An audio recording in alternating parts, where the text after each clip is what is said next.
1191ஆம் ஆண்டு கடைசியில் டெல்லி அருகே நடந்த யுத்தத்தில் ராஜபுத்திரர்களின் படையில் வீரத்துக்கும் ஆவேசத்துக்கும் முன் தடுமாறி தோற்று ஓடியது ஆப்கான் படை. இந்த தோல்வியை சற்றும் எதிர்பார்க்காத முகமது கோரி கோபத்தில் கொந்தளித்தான். சில மாதங்களுக்குள் மேலும் ஒரு பெரும் படையுடன் பஞ்சாப் மாநிலத்தை கடந்து டெல்லியை நோக்கி முன்னேறினான். இந்த முறை புதிதாக 10,000 வில்லேந்திய முரட்டுத்தனமான ஆப்கான் குதிரை வீரர்கள் கோரியின் படையில் சேர்த்து கொள்ளப்பட்டிருந்தார்கள்.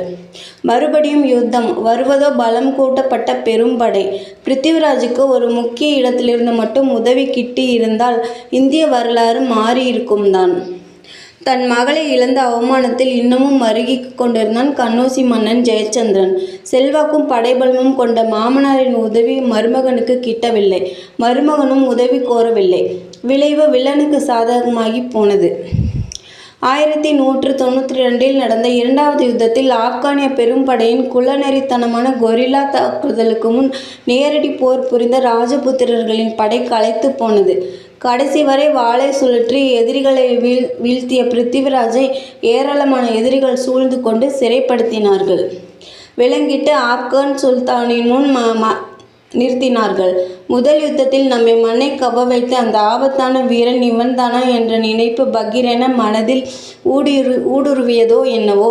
முகமது கோரி ஆணையிட கம்பீரமாய் நின்ற அந்த நிராயுதபாணியான ராஜபுத்திர வீரனின் தலை இரக்கமே இல்லாமல் உடனடியாக வெட்டி வீழ்த்தப்பட்டது.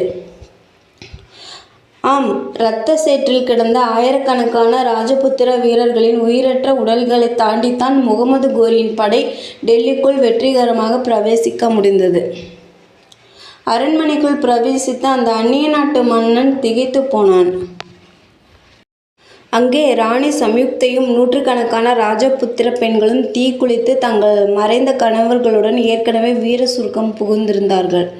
கன்னௌசி மன்னன் ஜெயச்சந்திரனையும் முகமது கோரி விட்டு வைக்கவில்லை. கன்னௌசி தரைமட்டமாக்கப்பட்டது. ஜெயச்சந்திரனுக்கும் கொல்லப்பட்டான். என்னதான் மனஸ்தபம் இருந்திருந்தாலும் மருமகனின் உதவிக்கு போகாத இந்த துரோகி இன்னும் ஆபத்தானவன்.